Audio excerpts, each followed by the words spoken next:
रुझान आ गए हैं। उनमें से 43 सीटों पर बीजेपी आगे चल रही है। यानी मामला देखिए, दोनों में ही एक तरफ 40s पे पहुंचती हुई बीजेपी दिख रही है स्टेबलाइज करती हुई, तो वहीं 20s में स्टेबलाइज करती हुई आम आदमी पार्टी दिख रही है। हालांकि आपको बता दें अभी सिर्फ और सिर्फ 9:04 हुए हैं। शुरुआती रुझान है, थोड़ा सा इंतजार और करना होगा, लेकिन 3 दिग्गजों का पीछे चलना। 1,500 वोटों से पीछे अरविंद केजरीवाल। बड़ी खबर है, 1,500 वोटों से पीछे। बड़ी खबर, बताइए। बिल्कुल देखिए, और नई दिल्ली सीट पर नजर तो है, लेकिन एक और दिलचस्प तस्वीर यहाँ पर नजर आती है। दिल्ली पुलिस क्योंकि सुरक्षा में जरूर मौजूद रहती है, लेकिन दिल्ली पुलिस के एक कैंडिडेट यहाँ निर्दलीय चुनाव नई दिल्ली सीट से लड़ रहे हैं। पंकज शर्मा नाम है इनका। सर, आप पुलिस में भी और चुनाव भी लड़ रहे हैं। सर, मैं पंकज शर्मा, दिल्ली पुलिस में कांस्टेबल हूं। मेरी तैनाती दिल्ली पुलिस की 6th बटालियन में है। मैं चुनाव लड़ रहा हूँ सर, निर्दलीय चुनाव लड़ रहा हूँ नई दिल्ली विधानसभा से। क्यों पुलिस को क्यों मोर्चा संभालना पड़ा? राजनीति जो नेता वेता है वो तो लड़ ही रहे हैं चुनाव सर, और यहाँ से तो अरविंद केजरीवाल है सामने। दिल्ली में बढ़ता अपराध, केजरीवाल ने भी चुनावी मुद्दा अपराध को बनाया है सर। दिल्ली में एक बढ़ता अपराध एक चुनाव कैसे खड़े हैं, पूछिए उनसे। दिल्ली की 3 करोड़ जनता की मुख्य समस्या है। अपराध को काबू करने के लिए आम आदमी पार्टी वैसे ही आरोप लगा रही थी बेहतरीन कि विकल्प दे सकता है। एक बेहतरीन सवाल दोहराइएगा, उनसे पूछिए कि बावर्दी कैसे खड़े हैं। भी नहीं जीती है कांग्रेस। 4 बार लगातार ओखला की सीट जीत चुकी है और पिछले 2 बार से यहाँ पर अमानतुल्लाह खान आम आदमी पार्टी के यहाँ पर जीतते आए और वो भी बड़ी मार्जिन से यहाँ पर जीत रहे थे। लेकिन यहाँ पर आम आदमी पार्टी का पीछे जाना 8,000 वोट से। संजय कुमार कुछ कह रहे थे, क्या ये ट्रेंड नहीं दिखा था पूरे दिल्ली का एक तरीके से कि अगर कोई पार्टी, सत्ताधारी पार्टी अपना कोर वोट अगर लूज कर रही है उनकी कोर कॉन्स्टिट्यूंसी में, तो यही ट्रेंड तो दिल्ली में सेट हो रहा है पूरी तरीके से। बिल्कुल, जो अभी इनिशियल आंकड़े हैं और कम से कम एग्जिट पोल के जो अनुमान थे, इसके हिसाब से साफ दिखाई पड़ रहा था कि मुस्लिम वोटों में बंटवारा हो रहा है। जो ओखला में हो रहा है उसके 2 कारण हैं। एक तो मुस्लिम वोटों के बीच में बंटवारा, कुछ वोट आम आदमी पार्टी के पक्ष में, कांग्रेस भी वोट काट रही है और AIMIM के उम्मीदवार भी वोट काट रहे हैं। तो जितनी बड़ी मार्जिन से पहले आम आदमी पार्टी की जीत हुई थी, निश्चित रूप से नीचे जाना था और यही ट्रेंड बता रहा है। पिछली बार मैं आपको बताऊं 2015 में मुस्तफाबाद जो मुस्लिम डोमिनेटेड कॉन्स्टिट्यूएंसी है, बीजेपी ने 3 सीटें जीती थी, मुस्तफाबाद उसमें 1 सीट थी। तो अब आप उसके आधार पर पूरी दिल्ली का आकलन नहीं कर सकते ना।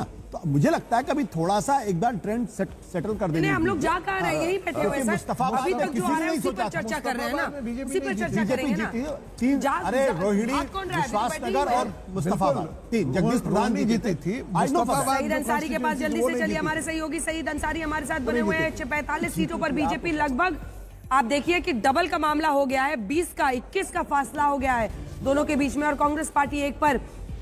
वो खुशनसीब जो होगा जिसकी झोली में ये 1 सीट कांग्रेस पार्टी की जाएगा, उस पर भी बहुत फोकस रहेगा, लाइमलाइट रहेगा। कौन सी सीट है वो जरा देखना होगा एक बार पे। सईद अंसारी जल्दी से माजिद कहाँ पहुंचा है? माजिद, अंजना मौसमी को खबर नहीं, बताइए मौसमी, बताइए। ताजा अपडेट आई है, आपको बता दें कि कस्तूरबा नगर से बीजेपी के नीरज बसोया आगे चल रहे हैं, आम आदमी पार्टी पीछे है। अभी कितने की लीड है वो हम आपको बताएंगे सईद, पर कस्तूरबा नगर से नीरज बसोया आगे।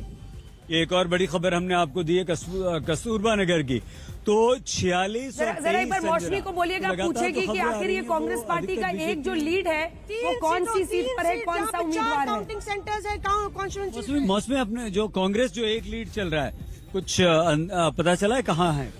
देखिए, ये संभवतः बादली हो सकती है, बादली कॉन्स्टिट्यूंसी हो सकती है, जहां पे देवेंद्र यादव लड़े। सबसे मजबूत सीट वही मानी जा रही है कांग्रेस पार्टी की, तो वो संभवतः की बादली से देवेंद्र यादव आगे चल। राहुल गांधी गए थे, राहुल गांधी बादली गए थे, प्रियंका गांधी बादली गई थी, दोनों ही गए थे, कैंपेन किया था। और दिलचस्प बात ये है, आप देखिए कि नीरज बसोया कस्तूरबा नगर से आगे चल रहे हैं। अभिषेक दत्त कांग्रेस के, कहा जा रहा है कि उन्होंने काफी अच्छा चुनाव लड़ा है और उनके धीरे धीरे भारतीय जनता पार्टी रुझानों में 50 के नंबर के करीब पहुंच रही है।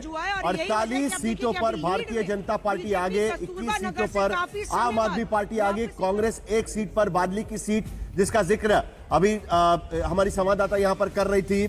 1 सीट पर कांग्रेस आगे, 48 सीटों पर भारतीय जनता पार्टी। अंजना, 50 के नंबर के पास भारतीय जनता पार्टी रुझानों में पहुंचते हुए हमें यहाँ पर नजर आ रही है। बड़ी बात तो ये है कि अभी तक लगातार अरविंद केजरीवाल, आतिशी और मनीष सिसोदिया तीनों पीछे चल रहे हैं। ये बहुत बड़ी खबर है। अमानतुल्लाह खान का पीछे चलना तो खबर है ही ओखला की सीट पर। रमेश वर्मा, रमेश बिधूड़ी दोनों आगे चल रहे हैं। अरविंद केजरीवाल और उसके साथ साथ आतिशी दोनों पीछे चल रही है। मनीष सिसोदिया भी इस वक्त पीछे चल रहे हैं। बड़े बड़े नेता जो पीछे चल रहे हैं आज की तारीख में। देखिए मुस्लिम सीटों पर ये नंबर देख सकते हैं हम लोग। सीटों पर आगे एक बार जरा दिखा देते हैं अपने दर्शकों को यहाँ पर भी स्कोर कार्ड। ये बहुत इंटरेस्टिंग होगा कि मुस्लिम बहुल जो सीटें हैं उस पर क्या स्थिति है। उसके बाद सईद अंसारी को मेरे साथ दिखाइएगा, जरा उनके पास चलेंगे बातचीत करने के लिए। लेकिन ये महारथियों की बात हो रही है जब, तो हम आपको दिखा देते हैं। अगर आप हीट मैप देखें और इसी के साथ साथ जो जाति के आधार पर जाति गणित देखिएगा, तो जो मुस्लिम सीटें हैं ये देखिए बाजी कैसे इस वक्त पलटती हुई दिखाई दे रही है। आपको पता है जो 11 सीटें थी पिछली बार, उनमें से 9 सीटों पर आम आदमी पार्टी जीती थी और 2 सीटों पर बीजेपी। लेकिन इस बार मामला देखिए कैसे एकदम जैसे तराजू बनाते हैं ना आप, वैसे तराजू की तरह मामला हो गया है। ये देखिए, और तराजू में बीच में एक तरफ आम आदमी पार्टी मुस्लिम बहुल सीटों में, तो दूसरी तरफ बीजेपी मुस्लिम बहुल सीटों में। तराजू को आप देख लीजिए, बीजेपी राइज कर रही है और आम आदमी पार्टी के आगे निकल गई है। वहीं 5 सीटों पर आप देख रहे हैं कि आम आदमी पार्टी है 6 सीटों पर। तो तराजू अगर आप बनाइएगा तो फिलहाल मुस्लिम बहुल सीटों में क्या ये एक डिसएन्चैंटमेंट, अंग्रेजी का शब्द है सईद अंसारी, यानी एक जो अरविंद केजरीवाल को लेकर दिल्ली की जनता में, खास तौर पर उनके कोर मुस्लिम वोटर में जिन्होंने 83% वोट दिया था।